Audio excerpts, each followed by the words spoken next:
Hello everyone, welcome to my channel. कैसे हैं आप सब? उम्मीद आप सब बहुत अच्छे होंगे, मस्त होंगे और आपकी तैयारी भी बहुत अच्छे से चल रही होगी। इसके पहले मैंने आपको रुधिर परिसंचरण तंत्र पढ़ाया था, ब्लड के बारे में बताया, ब्लड के कंपोनेंट के बारे में मैंने बताया। आज हम पढ़ने वाले उत्सर्जन तंत्र। तो आपने भोजन किया तो अब भोजन को पचाना भी तो पड़ेगा, तो इसीलिए आज हम उससे संबंधित अब आपने भोजन पचाया तो जो भी उससे अब वेस्ट पदार्थ, जितने भी विषाक्त पदार्थ बन रहे हैं, अब उनको हम शरीर से बाहर कैसे निकालेंगे तो हम उसके बारे में जानेंगे। क्योंकि अगर मान लीजिए बहुत देर तक आपके शरीर में कोई भी विषाक्त पदार्थ रह जाता है तो भी वो आपके लिए क्या होता है, हानिकारक होता है। तो अब हम उत्सर्जन तंत्र को पढ़ने से पहले, क्योंकि उत्सर्जन तंत्र क्या है कि जिससे हम जितने भी विषाक्त पदार्थ हैं शरीर से जब बाहर जो भी निकलता है, जिस तंत्र के द्वारा निकलता है उसी को हम बोलते हैं उत्सर्जी तंत्र। लेकिन उत्सर्जी तंत्र पढ़ने से पहले हमको पता होना चाहिए ना कि पहले उत्सर्जन होता क्या है, क्योंकि जब उत्सर्जन जानेंगे तभी तो हम उसके तंत्र के बारे में जानेंगे। तो सबसे पहले हम क्या जानने वाले हैं कि उत्सर्जन क्या होता है। उत्सर्जन को हम लोग इंग्लिश में क्या बोलते हैं? इंग्लिश में बोलते हैं एक्सक्रीशन। क्या बोलेंगे? एक्सक्रीशन। तो यहाँ पे बात करें एक्सक्रीशन की या उत्सर्जन की, तो देखिए जितने भी आपके मेटाबॉलिक वेस्ट हैं, मेटाबॉलिक वेस्ट का मतलब क्या? उपापचयी, जो उपापचयी क्रिया है उसके फलस्वरूप जितने भी विषाक्त पदार्थ बनते हैं उन्हीं का ही बाहर से निष्कासन क्या कहलाता है? उनका निष्कासन कहलाएगा उत्सर्जन। क्या कहलाएगा? उत्सर्जन।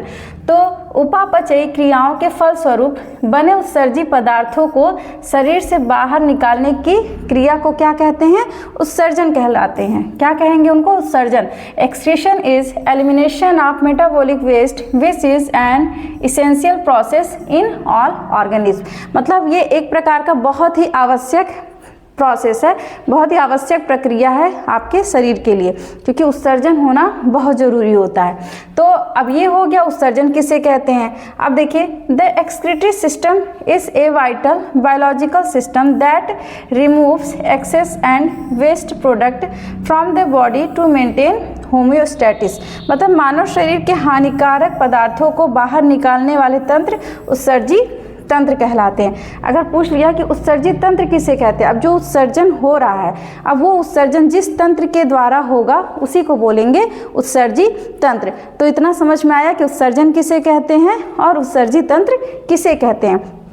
अब देखिए उत्सर्जी तंत्र में भी अब उत्सर्जन जो भी जितने भी एक्सक्रीटरी मटेरियल हैं, तो सबसे मेन मुख्य रूप से 3 आपके उत्सर्जी पदार्थ होते हैं, जिसमें कि जैसे आपका हो गया यूरिया हो गया, यूरिक एसिड हो गया और अमोनिया हो गया। लेकिन अगर इसमें सबसे ज़्यादा विषाक्त पदार्थ की बात करें तो वो होता है अमोनिया। तो यहाँ पर बहुत सारे हमारे पृथ्वी पर बहुत सारे तरह के जीव जंतु रहते हैं, ह्यूमन हैं, जीव आपके कीड़े मकोड़े हैं, पृथ्वी पर कुछ उड़ने वाले पक्षियाँ जैसे आसमान में जो पक्षियाँ हैं उड़ती हैं वो हो गई, जल में पाए जाने वाले जलीय जीव जंतु हैं, सब में अलग अलग उनका उत्सर्जी पदार्थ बनता है। तो सबसे पहले हम जानेंगे कि किसका क्या उत्सर्जी पदार्थ होता है। तो यहाँ पर देखिए, एक तरफ है एक्सक्रीटरी मटेरियल, जिसको हम हिंदी में बोलेंगे क्या? उत्सर्जी पदार्थ। और यहाँ पे एनिमल्स हैं, जो जंतु हैं। तो इसमें सबसे पहला आपका आता है अमीनो एसिड। क्या होगा उत्सर्जी पदार्थ? Amino acid. और जो अमीनो एसिड का उत्सर्जन कौन करता है? तो आपका यूनियो एंड स्टार फिश। कौन करते हैं? Unio and star fish. ये किसका उत्सर्जन करते हैं? अमीनो एसिड का। और जो अमीनो एसिड का उत्सर्जन करते हैं ऐसे जंतुओं को हम बोलते हैं अमीनोटेलिक। क्या बोलेंगे? अमीनोटेलिक। हिंदी में भी यही बोलते हैं, ठीक है। हिंदी में भी अगर आप लिखेंगे तो अमीनोटेलिक ही इनको लिखेंगे। फिर दूसरा आपका आता है अमोनिया। देखिए ये सबसे टॉक्सिक होते हैं, सबसे विषाक्त पदार्थ। ये क्या है? सबसे ज़्यादा विषाक्त पदार्थ हैं। मतलब ये क्या है? हाईली टॉक्सिक होते हैं, हाईली टॉक्सिक, ठीक है। कौन होता है? अमोनिया होता है। अब अमोनिया का एक्सक्रीशन कौन करता है? कौन सा जंतु? एक्वेटिक एनिमल, जितने भी जलीय जंतु हैं। जलीय जंतु में जैसे आपका फिश आ गया, फिश हो गई, टेडपोल हो गया, टेडपोल किसे कहते हैं? जो मेढक का लार्वा होता है उसी को हम क्या बोलते हैं? टेडपोल बोलते हैं। तो ये सब क्या होते हैं? ये एक्वाटिक एनिमल है। और ये एक्वाटिक एनिमल किसका एक्सक्रीशन करते हैं? इस अमोनिया का। मतलब अगर कोई पूछ लिया कि जितने भी जलीय जंतु हैं उनका एक्सक्रीटरी पदार्थ मतलब विषाक्त पदार्थ क्या है? अमोनिया होता है। दूसरा आपका आता है यूरिया। अब यूरिया, अब देखिए पहले इसको भी लिख देते हैं कि जो अमोनिया का उत्सर्जन करते हैं ऐसे जंतुओं को हम क्या बोलते हैं? अमोनोटेलिक बोलते हैं। क्या बोलते हैं? अमोनोटेलिक। ठीक है। फिर यूरिया आ जाता है। यूरिया का कौन एक्सक्रीशन करता है? मैमल्स, मतलब जितने भी जीव जैसे मनुष्य हो गए, ठीक है, मैमल्स करते हैं। अर्थवॉर्म, जितने भी कीड़े मतलब जो आपके केंचुए होते हैं, और एडल्ट फ्रॉग, क्योंकि जो मेढक है, मेढक का जो लार्वा है वो हमेशा मतलब लार्वा पानी में ही पाया जाएगा। तो वो जब तक पानी में पाया जाएगा तो वो अमोनिया का सिक्रीशन करेगा, अगर मतलब एक्सक्रीशन करेगा। और अगर वो ज़मीन पर है, टेरेस्ट्रियल पर है, मतलब एडल्ट फॉर्म में चेंज हो गया है, तो वो यूरिया का सिक्रीशन करता है, मतलब यूरिया को एक्सक्रीट करेगा। तो जो यूरिया का एक्सक्रीशन करते हैं ऐसे जंतुओं को हम क्या बोलते हैं? यूरियोटेलिक। यूरियोटेलिक। फिर आपका आता है यूरिक एसिड। यूरिक एसिड जो इंसेक्ट होते हैं, जितने कीड़े मकोड़े हैं, बर्ड्स, जो पक्षियाँ होती हैं, या फिर टेरेस्ट्रियल रेप्टाइल, मतलब ऐसे रेप्टाइल, ऐसे सरीसृप जो ज़मीन पर पाए जाते हैं, तो वो किसका एक्सक्रीशन करते हैं? यूरिक एसिड का। और ऐसे जंतुओं को क्या बोलते हैं? यूरिकोटेलिक। ठीक है। Aminotelic, ammonotelic, ureotelic, uricotelic. फिर एक आपका सबसे इम्पॉर्टेंट एक आता है ग्वानिन। ग्वानिन का एक्सक्रीशन सिर्फ और सिर्फ स्पाइडर मतलब मकड़ी जो होती है उसका जो एक्सक्रीटरी मटेरियल है वो क्या होता है? ग्वानिन होता है। तो इनको ग्वानोटेलिक बोलेंगे। तो ये हो गए कुछ उत्सर्जी पदार्थ के एग्जाम्पल। अब देखिए जितने तरह के यहाँ पे उत्सर्जी पदार्थ हैं उसी के अकॉर्डिंग अलग अलग उत्सर्जी आपके अंग भी होते हैं। तो देखिए वैसे मुख्य रूप से उत्सर्जी अंग आपके किडनी ही होते हैं। मनुष्य के लिए बोला जाए तो मेन जो होता है ह्यूमन में वो क्या होता है? किडनी है। ये मुख्य उत्सर्जी तंत्र है, मुख्य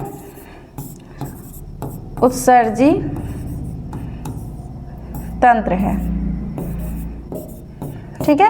बाकी के जितने हैं ये सब में अलग अलग सबका उत्सर्जी तंत्र पाए जाते हैं। वैसे ह्यूमन में भी और भी उत्सर्जी तंत्र पाए जाते हैं, सिर्फ जो उत्सर्जन में सहायता करते हैं, जो उत्सर्जन में सिर्फ क्या करते हैं? हेल्प करते हैं। जैसे स्किन हो गया, ये नहीं है कि सिर्फ किडनी ही उत्सर्जी तंत्र है, स्किन भी होते हैं। स्किन के बाद आपका लीवर भी है, स्मॉल इंटेस्टाइन है, ये सब क्या करते हैं? उत्सर्जन में सहायता करते हैं। तो वो सहायक कह सकते हैं, वो सहायक अंग होंगे उत्सर्जन के। लेकिन मुख्य जो होगा आपका मनुष्य के लिए वो किडनी होता है। लेकिन अगर यहीं पे प्रोटोजोआ की बात कर लें, प्रोटोजोआ में जैसे आपका अमीबा आ गया, पैरामीशियम आ गया, तो ये क्या करते हैं? अमीबा ये क्या करेंगे? ये जो सिक्रेशन करते हैं वो किसके द्वारा करते हैं? किस ऑर्गन के द्वारा? By plasma lemma. अब प्लाज्मा लेमा क्या है? अगर आप एक अमीबा को देखेंगे तो कुछ इस प्रकार उनकी संरचना होती है और बीच में इनका न्यूक्लियस होता है। तो जो इनका ये स्किन है, ये जो बाहर वाली ये जो स्किन दिख रहा है वो इसी से ही क्या करेंगे? इसी को बोलते हैं प्लाज्मा लेमा। इसी स्किन के ही द्वारा ये क्या करते हैं? जब भोजन को लेना रहता तो स्यूडोपोडिया बना लेते हैं। मतलब जब मैंने आपको पोषण पर पढ़ाया था तो ये बताया है, ठीक है। तो ये इसी प्लाज्मा के द्वारा भोजन को लेंगे भी और इसी प्लाज्मा के ही द्वारा भोजन का जो विषाक्त पदार्थ बन रहे हैं उनका एक्सक्रीशन भी करते हैं। तो उसको क्या बोलते हैं? Plasma lemma. तो पोरीफेरा की बात करें, जितने भी आपके जैसे पोरीफेरा में ये आपका आ गया स्पंज, जितने भी आते हैं वो किसके द्वारा करते हैं? वो भी बॉडी सरफेस के द्वारा, मतलब जो उनका बॉडी का संरचना होता है उसी सरफेस के द्वारा, इसी सरफेस के द्वारा एक्सक्रीशन करेंगे। प्लेटेहेल्मिन्थीज में जितना भी फीताकृमि आते हैं उनके अंदर पाया जाता है एक मोस्ट इम्पॉर्टेंट एक्सक्रीटरी तंत्र पाया जाता है जिसको हम बोलते हैं फ्लेम सेल। कॉकरोच में देखेंगे तो मालपीजियन ट्यूब्यूल देखने को मिलता है। स्पाइडर में, मकड़ी में क्या पाया जाता है? Coxal gland. और ह्यूमन में क्या है? किडनी। तो ये कुछ एक्सक्रीटरी ऑर्गन हैं जो अलग अलग जंतुओं में और अलग अलग टाइप के सिस्टम होते हैं। ठीक है, अब हम जानेंगे सबसे पहले मनुष्य के एक्सक्रीटरी सिस्टम के बारे में। तो मनुष्य के एक्सक्रीटरी सिस्टम में, मतलब मनुष्य के उत्सर्जन तंत्र के उदाहरण में देखेंगे तो आपका आ जाता है skin, lung, large intestine, liver और किडनी। लेकिन मेन एक्सक्रीटरी सिस्टम कौन होगा? वो होगा आपका किडनी। ये मेन इसके एक्सक्रीटरी सिस्टम है। ठीक है,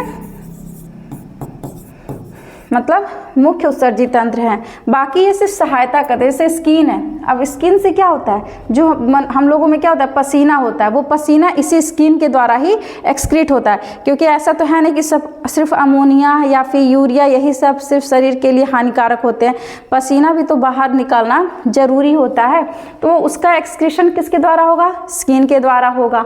लंग के द्वारा देखिए आप ऑक्सीजन लेते हैं, कार्बन डाइऑक्साइड क्या करेंगे? बाहर निकालेंगे। मतलब कार्बन डाइऑक्साइड का उत्सर्जन किसके द्वारा होगा? फेफड़ों के द्वारा होगा। लार्ज इंटेस्टाइन क्या करेगा? ये भोजन को, जैसे मान लीजिए जो ऊपर से काई मारा उसको काइल में बदल देना, तो वो भी एक तरह से क्या कर रहा है? उत्सर्जन में सहायता ही तो कर रहा है। छोटे बड़े पदार्थों को छोटे पदार्थों में वो चेंज कर रहा है। फिर लीवर क्या करेगा? लीवर अमोनिया को चेंज कर देता है, किसमें? यूरिया में चेंज कर देता है। ठीक है, तो ये सब क्या है? ये सब सहायक अंग है। और मुख्य आपका उत्सर्जी तंत्र कौन आता है? किडनी।